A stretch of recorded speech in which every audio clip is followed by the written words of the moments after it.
Jungle.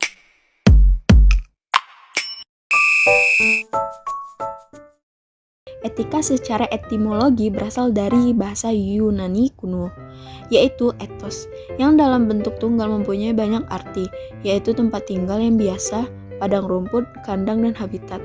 Secara terminologi adalah nilai dan norma yang menjadi pegangan bagi seseorang atau sekelompok dalam mengatur tingkah lakunya. Etos kerja wirausahawan Muslim. Etos berasal dari kata etos yang berasal dari Yunani, berarti sikap, kepribadian, watak, karakter, dan keyakinan atas sesuatu.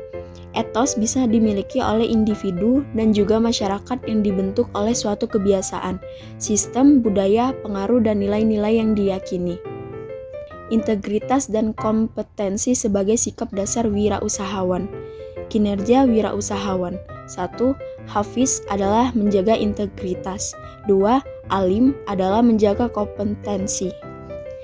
Etika yang mendasari integritas seorang wirausahawan tidak akan berjalan dengan baik, kecuali diikuti dengan peningkatan diri seorang wirausahawan untuk selalu menggali potensi yang ada, sehingga menghasilkan kompetensi yang sangat bermanfaat bagi pengembangan usahanya.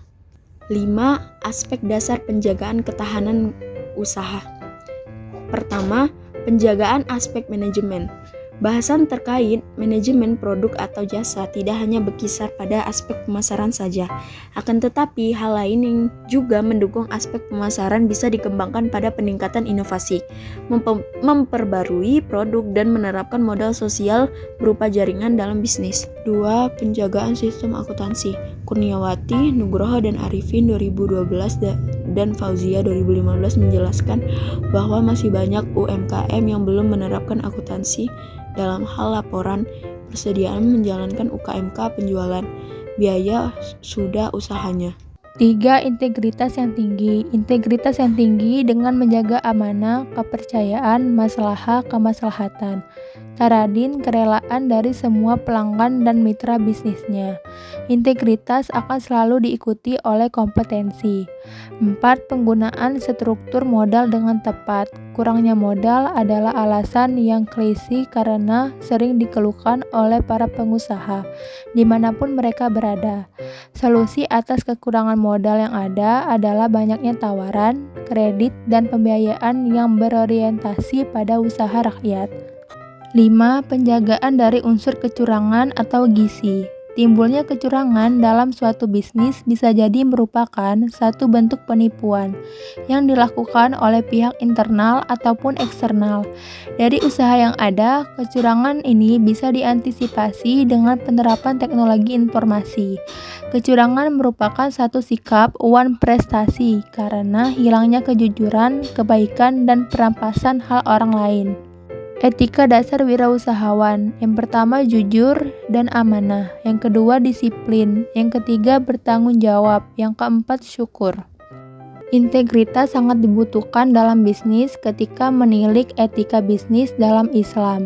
Beberapa hal yang terkait dengan integritas adalah kepercayaan, al-amanah, menjadi debitur yang baik, mudarib, menyelesaikan sesuatu dengan cara yang adil, al-adalah, transaksi yang saling ridho, antaridin, larangan menipu, al-huda, menghindari penipuan, adam al-kisi, menjaga komposisi barang atau jasa dengan tepat, ifa al-kail wa al-mizan, larangan memakan harta orang lain dengan cara yang tidak baik, amwal anas bil batil, mencari rezeki yang halal, bersyukur al-syukur, seimbang al-tawazun, memaafkan dan berbelas kasih, al-afwa al-gufron, dan motivasi berbisnis adalah untuk akhirat. Implementasi good profit dalam usaha. Good profit adalah antitesa dari bad profit, yaitu laba yang dihasilkan dari perilaku berekonomi yang tidak baik, akibat kebiasaan yang tidak ramah lingkungan, boros, dan penuh dengan ketimpangan. Profit, people, dan planet merupakan satu hal yang harus berjalan beriringan tanpa mencederai dan merugikan satu sama lain. Seseorang harus menjadi wirausahawan yang baik, good people, dengan cara menjaga kelestarian alam dan lingkungan. Good Planet untuk mendapatkan laba yang penuh dengan keberkahan good profit. Common sense dan altruism wirausahawan muslim. Common sense adalah kesadaran secara umum yang dimiliki oleh seseorang. Misalnya, ketika seseorang menerobos antrian, maka ia tidak memiliki common sense yang baik. Common sense walau terlihat sangat sepele, akan tetapi ini adalah modal sosial untuk membangun peradaban yang berkualitas, sehingga kehidupan bisa berjalan dengan harmonis. Adapun altruism adalah sebuah sikap yang mana seseorang berada di area yang mana ia mempunyai perasaan yang sama dengan orang lain.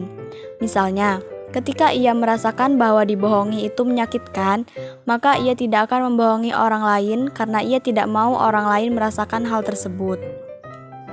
Given demand hypothesis dalam sebuah usaha.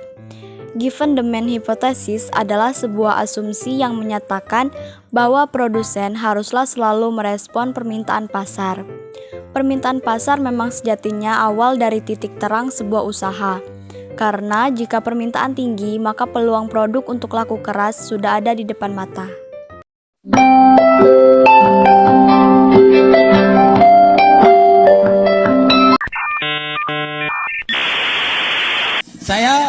Wassalamualaikum bro.